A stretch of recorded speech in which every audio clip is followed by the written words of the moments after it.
Hey, I'm Taylor, and my brain's a mess. If yours is too, welcome.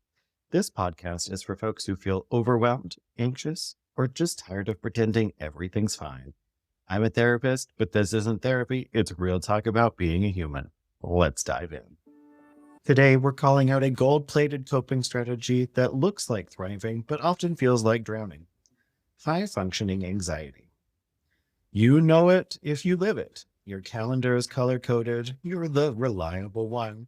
You always follow up, show up, and stay on top of everything. And your brain never shuts up. Let's talk about what high functioning anxiety actually is, why it's often missed or even praised, and how to start building a relationship with your nervous system that doesn't run entirely on pressure and panic. First, what is high functioning anxiety?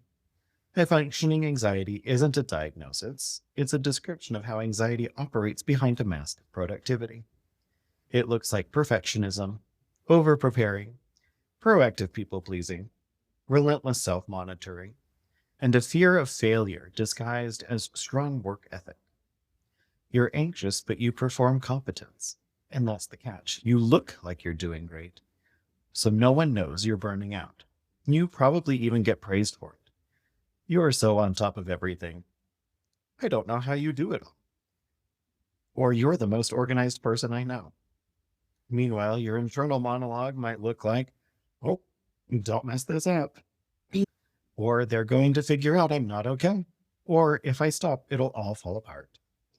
Let's get underneath the surface. If you were raised in chaos, inconsistency, or high pressure environments, your nervous system might have learned that being useful, impressive, or perfect was equal to safety.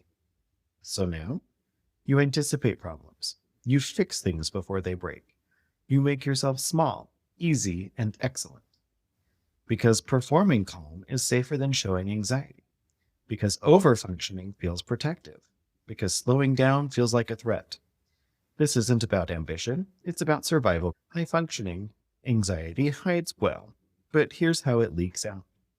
You're exhausted but can't relax. You cancel plans because you're too depleted to socialize. You procrastinate, then panic perform. You replay conversations in your head for days, or you wake up already behind. It's success with anxiety as the engine. And the longer it runs, the more your nervous system forgets what actual safety feels like. Because when anxiety gets rewarded, it sticks around. Part of the trap is that high functioning anxiety works until one day it doesn't. And when you try to ease up, your brain freaks out and says to itself, what if I drop the ball? What if people don't think I'm capable? What if I lose control? This is where we have to teach the nervous system something new.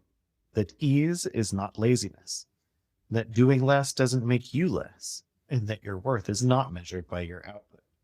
I know, especially when your identity is built on being the one who gets things done. So let's be real. You don't need another planner, app, or morning routine. What you need is nervous system repair. To begin this, first, interrupt urgency. When everything feels urgent, ask, is this a real emergency or just uncomfortable? Pause before replying. Breathe before fixing. Urgency is not equal to importance. The next step is to let 80% be enough. Practice doing good enough instead of perfect. Send the email without rereading it 5 times. Let the thing be done without over-explaining.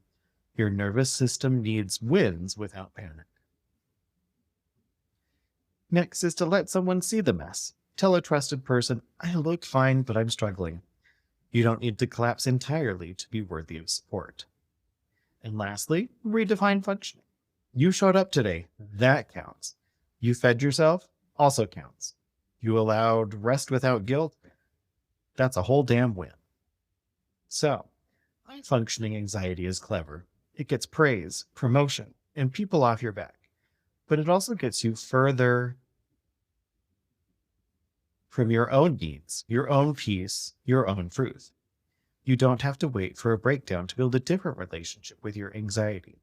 You don't have to prove your value by being a machine. You are allowed to slow down before your nervous system forces you to. You're not just here to function. You're here to feel, to live, and to be. That's it for today. Thanks for being here. If this episode helped you feel a little more human, share it with someone who gets it. You'll find links to blog posts, the Safe and Sound Protocol, and other stuff I mentioned at innerhearttherapy.org. Take care of your messy, brilliant brain. I'll catch you next time.